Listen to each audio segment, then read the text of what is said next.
Have you been listening to other marketers on how to market your business and notice that nothing is working? Welcome back to the channel. I'm Karan with Life Marketing, the digital marketing agency that helps small businesses grow. Now today I'm going to reveal the 6 steps to market any business. To see success when marketing, you need to have a plan. Business is a sport, and the best sports teams make a plan well in advance to beat their competition. The 6 steps I'm about to share with you will help you develop a marketing plan to ensure marketing success. Before I get started though, make sure you subscribe to the channel so you don't miss out on any of our weekly digital marketing videos. Also, be sure to give this video a like. That helps other people see it on YouTube. All right, let's jump right in.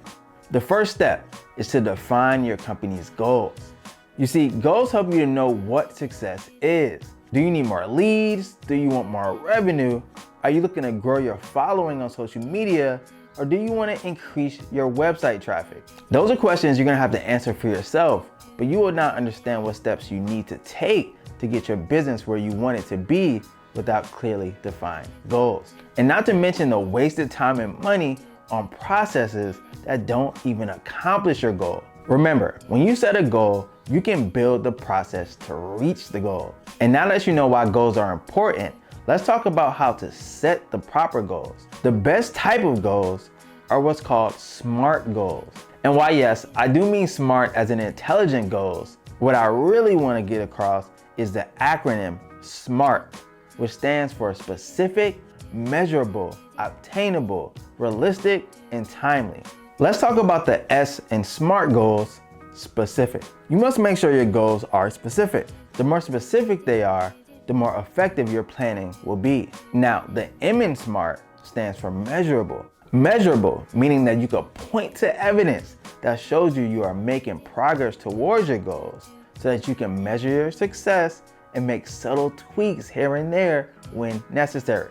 The A in SMART stands for attainable. Your goals must be realistic enough to be attainable. Now, that doesn't mean that your goals should be easy.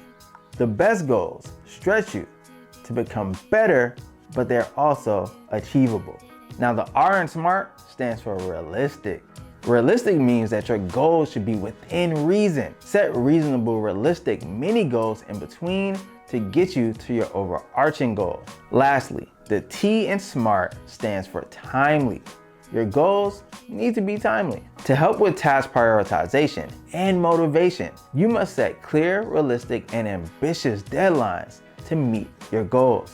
With all of that said, be sure you don't rush through this phase.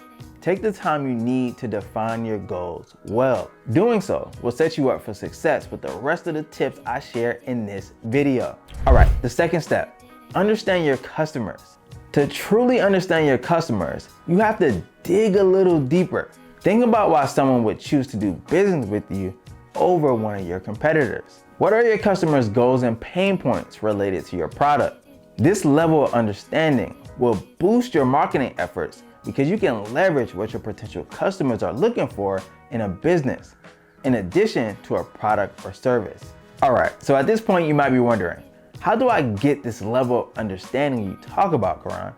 Well, believe it or not, it's not something you have to come up with all on your own. The best way to get this level of understanding is to actually talk to your customers. I want you to survey them online, connect with them via email, talk with them over the phone, respond to their comments and DMs on social media.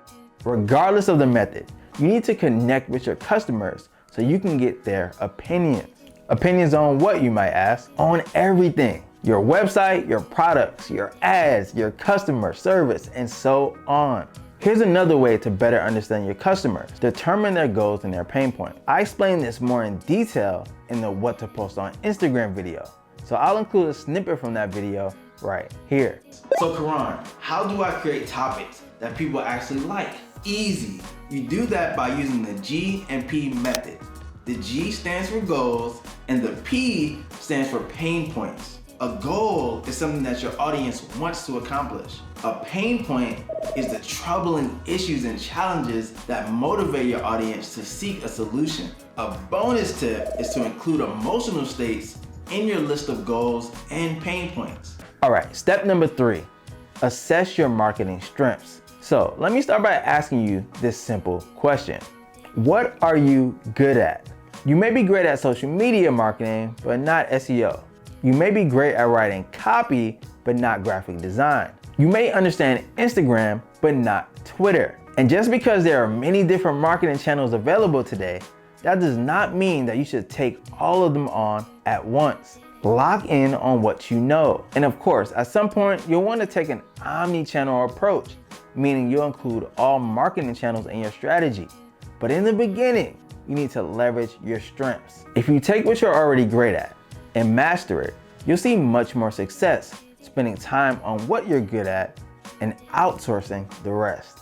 Hey, if you got any marketing strengths, comment below to let me know what they are. Okay, number 4, focus on one marketing channel at a time. By identifying your key strengths, you can now pick a channel that will optimize your marketing efforts. Depending on your strengths, like we just talked about, you may pick SEO, content marketing, PPC, Instagram, or something else. If you're starting with social media, I'll link a video we made here on the best social media platforms for businesses. The important part is to be sure that you are picking out only one channel. You see, by picking only one channel based on your strengths, you will be able to optimize your success. Step number 5 is to perform competitor research. When researching your competitors, it's vital to identify the things that are working for them and the things that are not. By identifying these 2 things, you have an understanding of what your business should replicate and what it should avoid entirely. You have to realize that your industry's top competitors are already making money off of their marketing efforts because they know what works best with their target audience. And I'm assuming that target audience is one that you somewhat share. Now, if everyone in your industry is doing tutorial videos, you might want to get on the bandwagon. Now, the message here is not to steal, but to take what works and add a sprinkle of your uniqueness. Now, you may be wondering, how do you determine what's working well for your competitors? A good place to start would be with the secret tool I shared in this video on PPC advertising. To summarize, I revealed a tool called SEMrush. Here's why SEMrush is so effective. All you have to do is enter in a competitor's URL and you can see all of the ads they are running and all of the keywords they're targeting for both PPC and SEO. With all of that information at your fingertips, you'll easily see what is working for your competitors and what isn't. All right, y'all, we're down to the last step. Step number 6 is to optimize for sales. You see, a common misconception is that an increase in traffic and leads also means an increase in sales. But getting traffic and leads is only half the battle because you still have to convert that traffic. And to help you do that, I want you to think through the customer buying journey and optimize for it. Do you need a new sales associate that can follow up with leads the moment they come in? Do you need a funnel that can upsell traffic and get them to convert? Is your checkout process too long or unclear? The specific questions and the answers to those questions will help you understand how to turn traffic into revenue. Well, that's all for the 6 steps to marketing for any business. Don't forget to like this video to let us know that the information was valuable to you. And be sure to subscribe so you don't miss out on any of our digital marketing videos to come. Thank you so much for watching. I'll see you in the next video.